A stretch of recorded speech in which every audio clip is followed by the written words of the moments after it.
Good morning, everyone. My name is David Corey, and I am here with my colleague Kim Cairns, and we are going to talk about reality testing.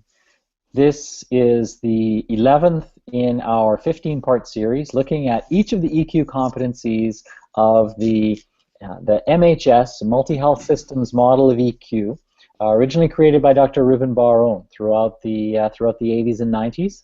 Reality testing, in its most extreme worst case scenario, is an actual break with reality.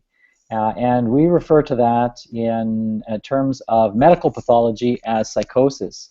Psychosis is a very difficult, very tragic mental illness which many individuals struggle with. My first encounter with that was during first year university, where I was the live-in supervisor for a mental health group home, and I experienced and watched what happened when individuals stopped taking their medications to control their psychoses and went into psychosis and did all kinds of things, of course, that they did not intend to do, but were guided by this lack of the ability to test the reality around them.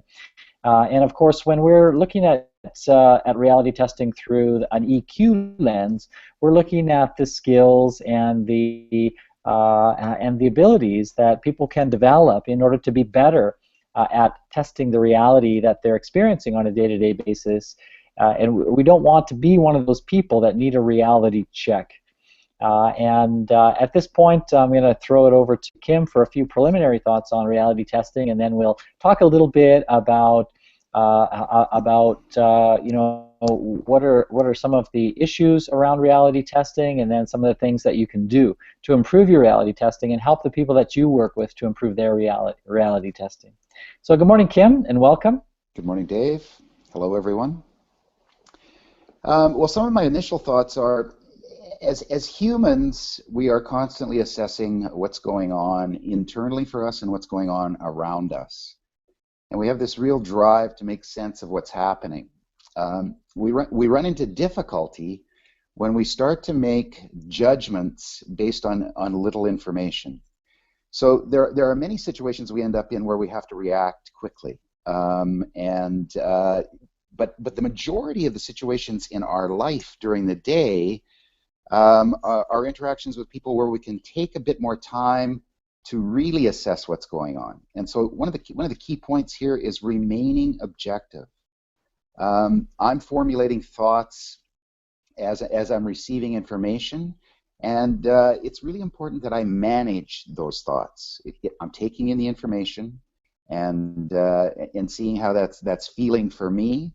But I don't want to be making too many steps based on very little information. So it's really key to be as objective as possible. And again, we'll bring this up again, it's a real important time to be curious about what some other perspectives regarding the situation or conversation may be.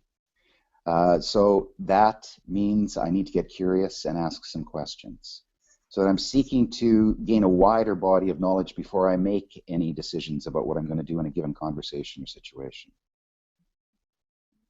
Great intro, Kim. Thank you so much for that. You introduced the idea or the word objective. And we want to talk a little bit about objectivity and versus subjectivity. And I guess reality testing is using our subjectivity on our objectivity. So what is it that we see? What is it that we hear? What is the evidence that is presented to us? And then to become more aware of our subjectivity, that is the way that we think about things, the way that we interpret them. Ultimately, the way we think about something determines how we feel about it. Emotions don't just materialize out of nothing. And then, of course, those emotions move us to take some sort of action. And if we think about the very first or the very most initial processing in the brain, that processing includes this idea of assessing whether something is a threat or a non-threat. And then when often, when we determine that something may in fact be a threat, that's when other things kick in. So we become defensive, we go on the attack, we fight or flee or freeze. All of those primitive primary responses that we're hardwired for, our brains tell us to engage in. Now we need to override that, and with all that we know and all that we understand about the world, and find some way to, in fact, think about, become more aware of how we are, again, superimposing our subjectivity on what is objective, and understand things in a more comprehensive, holistic way, so that we can make the best determination under the situation and circumstances we're faced with. So, Kim, do you ever find that people make errors in their assessment of threat or non-threat? Well, yes, I think we all as humans make errors, and it's about that continuing process of adjustment as we go along. Um, I think that it's so important to pay attention with regard to that fight or flight response about what our physiological. So when I feel my palms sweat or my jaw start to tighten up, what works for me is I'm asking myself, okay, what's causing this response? And knowing that I can get back in charge of that, and that I'm not in a situation where I'm going to have to fight or flee. So it's that ongoing assessment that's happening about, am I in a threatening situation or not? And often in a dialogue situation or a meeting kind of situation, there are comments, there are conversational trains that I can initially perceive as a threat. So it's about getting in charge of that and saying, just how threatening is this? It's not threatening right now. So what I need to do is seek more information from the person where I'm getting that feeling from. Right, and I think that it's important to, again, understand when we feel that we are under some sort of threat, to become more aware of our thought processes, which either support our effective addressing of the situation, or actually undermine our successful addressing of the situation. Some of those errors include things like all or nothing thinking. And by the way, we do have the Q&A function turned on today, so please, by all means, send in your questions as we are talking. We'd love to take your questions, and we'll just review a couple of those common thinking errors. And a lot of this background comes from the whole field of rational emotive therapy. You might also know it as cognitive behavioral therapy, and some of the work of Albert Ellis and his work around the idea that there are irrational beliefs that we all hold that don't serve us, that if we really think about and examine them, that come from somewhere, something in our upbringing, something about the way we were raised, and those irrational beliefs tend to hamper our ability to assess threats in a valid way. And so again, one of those is all or nothing thinking. So the idea that I've got so much work to do, what's the point? I'm never going to get it all done, so I might as well not even try. Might as well not even start. So that kind of all or nothing thinking plagues us on occasion. So of course the threat is actually whether we're going to succeed or not in accomplishing our goals, and we feel so overwhelmed, or we feel so burdened that we just give up before we even try. So that kind of all or nothing thinking, or overgeneralization, is something that plagues people. Kim, have you noticed any of these kind of errors in thinking as you've been coaching managers in your coaching practice? Well, I think one of the big ones, Dave, is jumping to conclusions. And often we can find ourselves in situations where we're assuming what other people might be thinking, and based on very little information again. And once we start assuming things, then we're on a track that may not be leading where we want to go. So it's about even when I'm hearing what may be negative information, it's really important for me to focus on, okay, what I'm hearing here is negative. I'm having a negative response to it. What are some of the positives in this situation? And if I can't see any immediately, then again, it's about inquiry towards the person or people where that's coming, where that information's coming from. So we have a tendency to discount the positives, where we over focus on whatever's happening negatively and discount the positives. So that's another error in thinking. And we also get into magnification of the negatives. It starts to turn into a very big crisis, which in fact may not be the case in a lot of situations. Absolutely. So, but we can create a real firestorm in our own minds about what's going on. So it's again recognizing when that's starting to happen, and taking a bit of pause. So again, it's a few deep breaths. It's calming myself down so I can get to the point to be receptive to more information, which is what I need in that situation. Now, you've introduced, Kim, the connection between reality testing and some of our other EQ competencies. We haven't talked about optimism yet. We are getting to optimism, and optimism is one of those things that can really play a significant role in our reality testing. And so again, you talked about how we can blow things up in our minds. We can catastrophize, if you will. We can make fairly small, insignificant issues big issues in our mind. And again, it's about the way that we choose to look at and the way that we choose to think about our situations and circumstances. And if we choose to think about those positively, as in what are the opportunities, what are the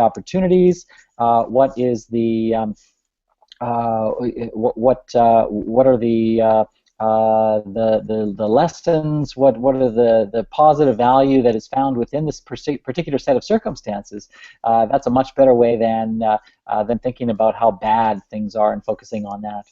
I've found an interest. Oh, go ahead, Kim.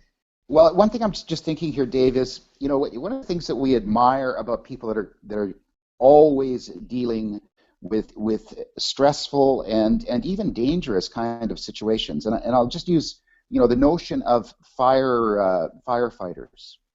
They are constantly practicing being in difficult situations, and out of that practice comes that notion that I can do this. I can develop the skills to be able to deal with a building that's in full flame and full of smoke, because they've gone through practice.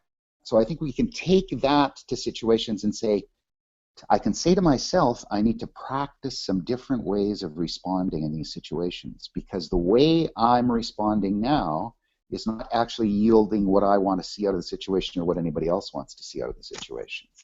So that calmness, that calmness and that optimism comes from stumbling around a bit.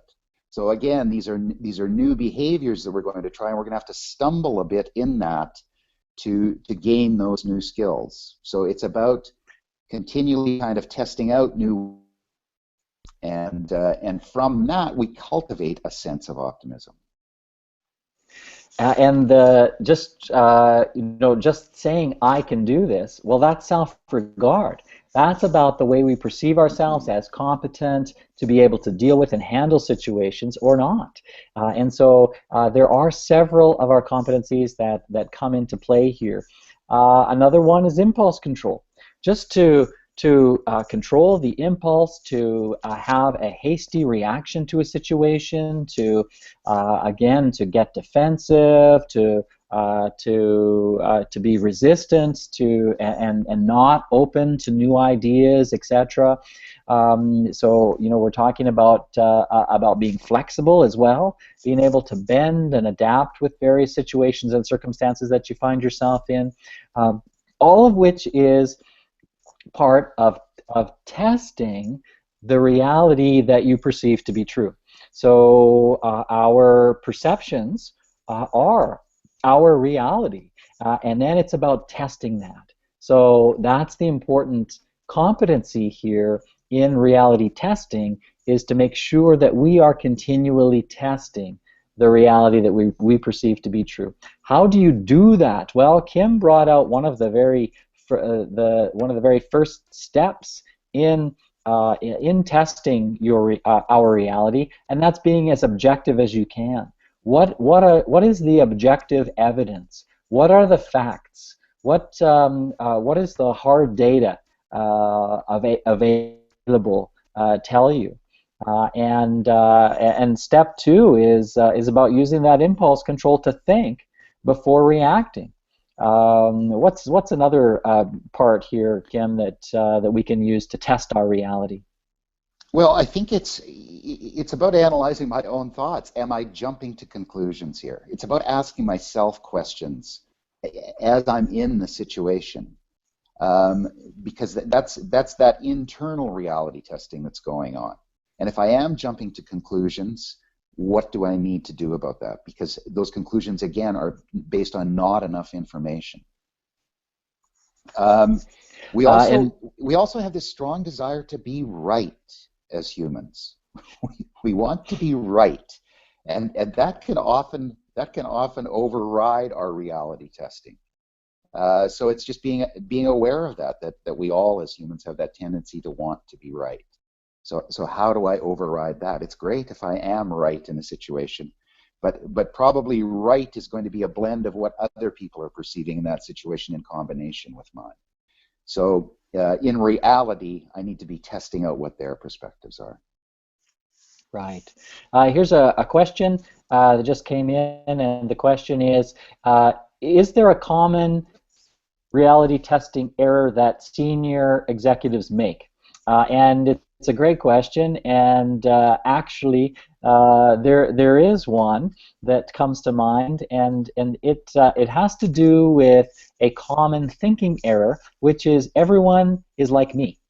And this is common of successful people, senior executives, high achievers. They often think that everyone else is like them, has the same level of drive, has the same level of ambition, and they don't understand people who don't have the same work ethic, who don't have the same sort of drive for excellence and high achievement that they have. And so that's problematic in and of itself.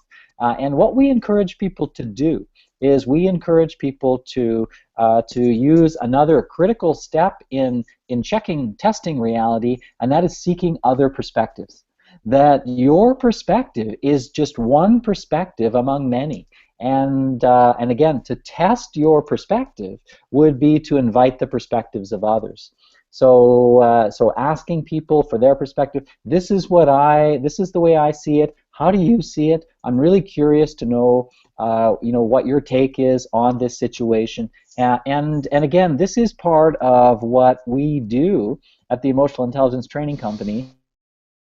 We are trying to and continually encouraging people to think about ways that they can collaborate over and above how they're currently collaborating, because the world is moving to more collaboration, not less. How can we collaborate more? How can we collaborate better?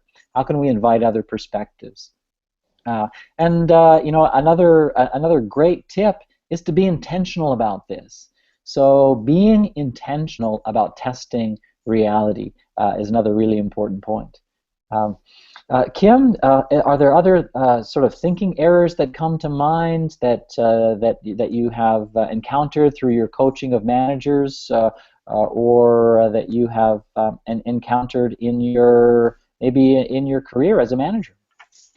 Well, I think again one of the key things here is and you've touched on it a bit, is why are my staff not getting this? Why are they not doing what I want them to do? And again, taking a look at that as an opportunity to inquire why what you've talked about to this point is not landing. So instead of why they're not doing what they're doing, it's really taking a look at where they are as learners in the process. And if I want them to be in a different place and have a greater understanding of the reasons behind my decision making or the company's decision making, it's important to ask about where they're at right now and what their perspectives are on it. Why are they not actually coming through in their department? It comes from a place of what their beliefs are and what their reality is. So it's really important for me to try and understand what their reality is. And that's part of that collaborative process too. Really going in depth into what other people's perspectives are, taking the time to explore that with them. And a lot of managers and leaders will discount that, saying, I don't have the time. And I guess my response is, well, you don't have the time to continue with the same mistakes that are going on now. Absolutely. Here's another question: can you test reality too much? And I think I know what the question is based on our discussion so far, and that is, can you actually check with people too much? And of course you can, right? I mean, what we're talking about is everything in moderation, and we want to have a balance of your own perceptions and checking in with others, collaborating, working with others as well. So there will be times when you need to rely on your own perceptions of reality, and then you need to do your internal reality testing. So again, what is the evidence? What are the facts of the case, the facts of the situation, etc. So internal first, then external, and do your checking, etc. Okay, we've got another question. Given that consensus building cannot be the exclusive basis for making management decisions, how does one create an environment where seeking consensus is valued and sought with limits? Again, James, thanks for the question, by the way. That has to do with that balance that I mentioned. That and I don't know if consensus building is always the best way to go. We need to know when consensus is a way to go, and when perhaps you make an executive decision and you move on. While we talk a lot about building a collaborative environment, there are certain decisions and certain times when collaboration is not the way, but simply drawing upon that old traditional leadership style of command and control, or being autocratic. You need to make that decision to move on, and certainly we talk about this in our courses and programs. So thanks for the question, and it's about balance. And it's also I think about announcing too, Dave, and being intentional, as you talked about before. I can approach people and say we have a tough decision coming up, and I really would appreciate some of your input into this decision.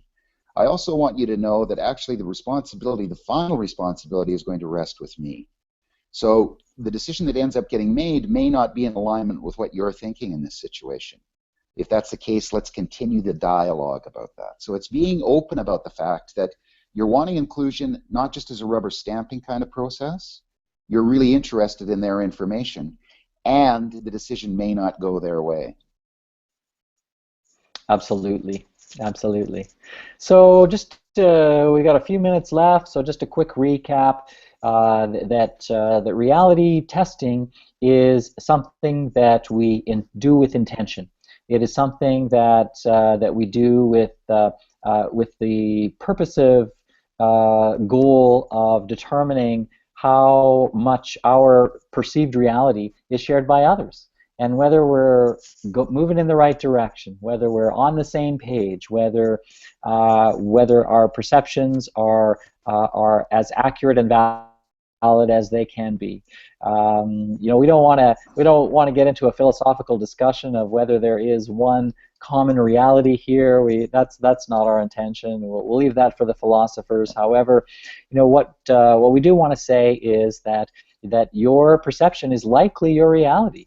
And the more we collaborate, the more we work together and work with others and realize that others are not like us, and that there are also common thinking errors. And many of us fall into those bad habits of thinking in ways that don't help us out. We fall into labeling. I'm such an idiot.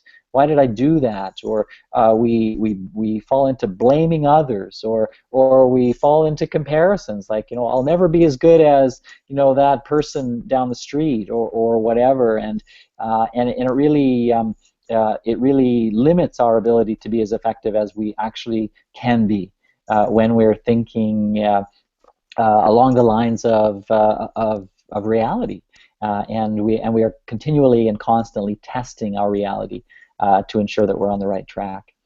Kim, what would you like to add in our remaining couple minutes? Well, just again, the notion that as we move through these competencies, it becomes more and more evident the weaving together of a lot of these competencies. We can break them out individually and talk about them, but the reality is that there is the interweaving of the other competencies, and it just comes back again to that continually working on my self-awareness of how I operate. And now, as we go through these competencies, we're developing that vocabulary, that EI vocabulary, which is so important in the way we talk to ourselves and in the way we deal with others. Absolutely. Thanks, Kim. So coming up into our final minute, and I just want to say that we really appreciate you checking out our videos, and hope you check out the whole series. They're all on our YouTube channel. Subscribe to our YouTube channel so that you make sure that you don't miss anything that we're posting here. And also, we encourage you to check out our website and see whether any of our courses or programs are appropriate and will be most helpful to you in your career.